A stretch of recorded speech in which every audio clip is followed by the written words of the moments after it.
Bonjour.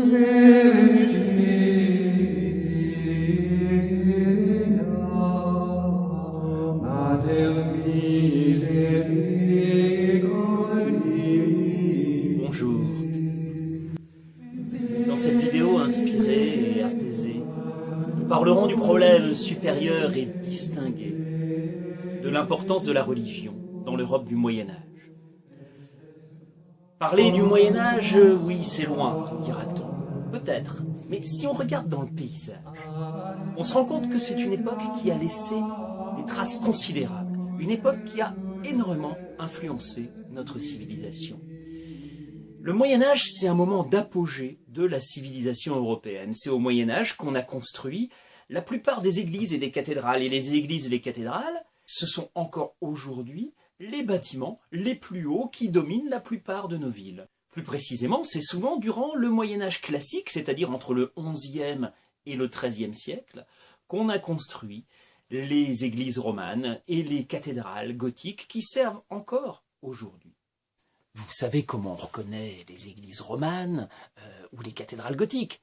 Les églises romanes, qui ont été construites en général au XIe, XIIe siècle, c'est celles qui ont des fenêtres en forme d'arc en plein cintre, d'arc arrondi. Les cathédrales gothiques, qui ont été construites au XIIe siècle, comme la cathédrale de Chartres, au XIIIe siècle, comme Notre-Dame de Paris, voire même jusqu'au XVe siècle, jusque dans le bas Moyen-Âge, comme la tour sud de l'église Notre-Dame de Saint-Lô, qui est en gothique flamboyant. Les églises gothiques et les cathédrales gothiques, on les reconnaît parce qu'elles ont des fenêtres en forme d'ogive, c'est-à-dire avec une pointe. En fait, au Moyen-Âge classique, c'est-à-dire à peu près entre 1000 et 1300, c'est vraiment la religion chrétienne qui fait l'unité, qui fait l'identité de l'Europe. En fait, être européen à l'époque, c'est d'abord être chrétien. D'ailleurs, on dit rarement l'Europe à cette époque quand on parle du continent. Non, on dit l'Occident chrétien. Ça montre bien l'importance de la religion. À ce moment-là, tout le monde est chrétien en Europe de l'Ouest. On n'imaginerait pas de vivre d'une autre façon. L'Église, elle encadre la vie des fidèles, au plus près de leur quotidien. C'est à cette époque-là qu'on commence à installer des cloches dans les églises de façon à ce que la journée soit rythmée par les prières. L'année elle-même est scandée par les fêtes religieuses. La plus importante, c'est Pâques, Pâques qui célèbre la mort du Christ et sa résurrection. C'est à Pâques que les chrétiens doivent tous communier au moins une fois dans l'année.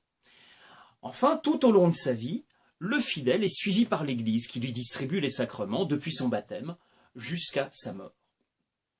C'est durant le Moyen-Âge classique que l'Église précise et codifie les règles que chacun doit suivre pour s'assurer son salut. Le salut, c'est-à-dire avoir une chance d'aller au paradis.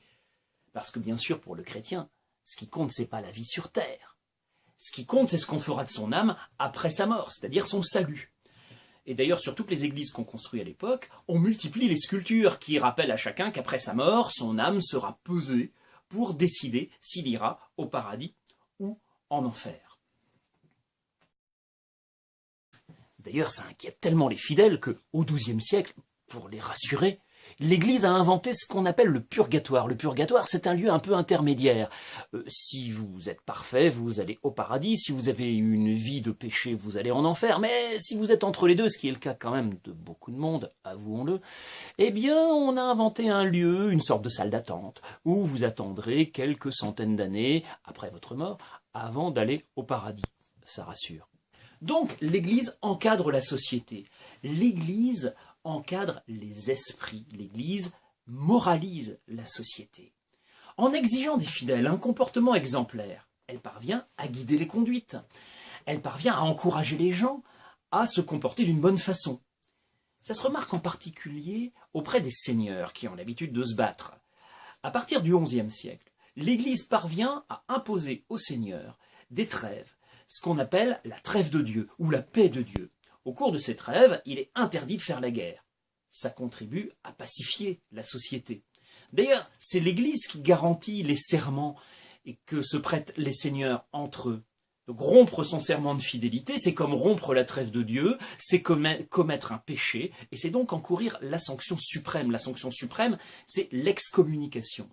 Un chrétien excommunié, c'est plus un chrétien, c'est justement quelqu'un qui est exclu de la communauté, ce qui est une catastrophe à éviter à tout prix. Si l'Église parvient à imposer toutes ces règles, si l'Église parvient à encadrer et moraliser la société, c'est parce qu'elle-même, elle s'organise et elle se structure durant le Moyen-Âge classique. Pour encadrer les laïcs, c'est-à-dire ceux qui ne sont pas prêtres, il y a les clercs qui forment le clergé. On distingue le clergé régulier, qui vit selon une règle régulière, parce qu'il vit selon une règle. C'est-à-dire ce sont les moines, les religieuses, qui vivent généralement reclus dans des abbayes, des monastères, comme le Mont Saint-Michel par exemple, sous la direction d'abbés. Et ce sont ces moines qui conservent et qui entretiennent la culture de l'Église. D'un autre côté, au contact des laïcs, il y a ceux qui vivent dans le siècle, qui vivent avec leur temps, et non plus en fonction d'une règle, c'est le clergé séculier. Ce sont les curés qui sont dirigés par les évêques officient dans les cathédrales. À la tête de toute cette organisation, de cette pyramide, il y a un évêque un peu plus important que les autres, c'est l'évêque de Rome, que l'on appelle le pape. Le pape, il a réussi à s'imposer progressivement en organisant des grands conciles. Un concile, c'est une grande réunion d'évêques, des conciles qui servent à préciser le dogme et puis à rappeler que le pape est le seul représentant de Dieu sur terre. Grâce aux évêques, grâce aux abbayes, le pape a des représentants partout. C'est lui qui nomme les évêques, c'est lui qui nomme les abbés. Et tous ces représentants diffusent la parole du pape et assurent le respect de son autorité. En fait, personne d'autre n'a un tel pouvoir.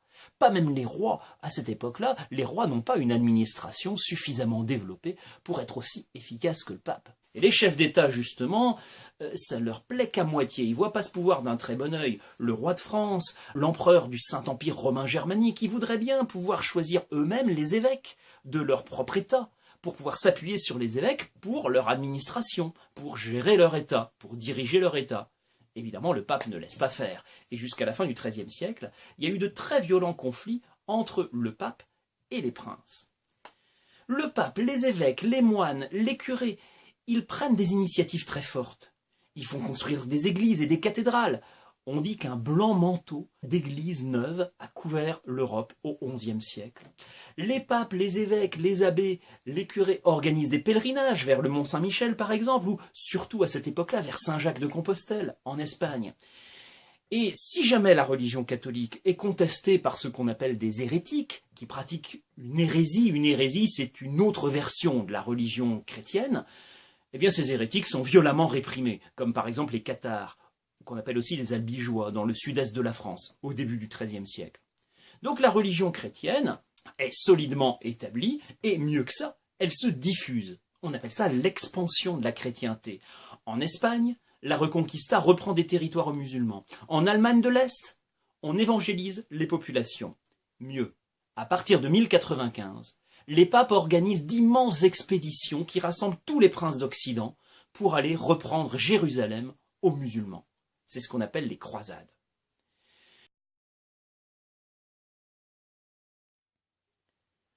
Le Moyen-Âge classique, on l'appelle aussi le temps des cathédrales. Et c'est pas pour rien. C'est une période d'apogée pour la religion catholique. En moralisant la société, l'Église gagne de la crédibilité, de la cohérence et assure une plus grande dévotion des fidèles.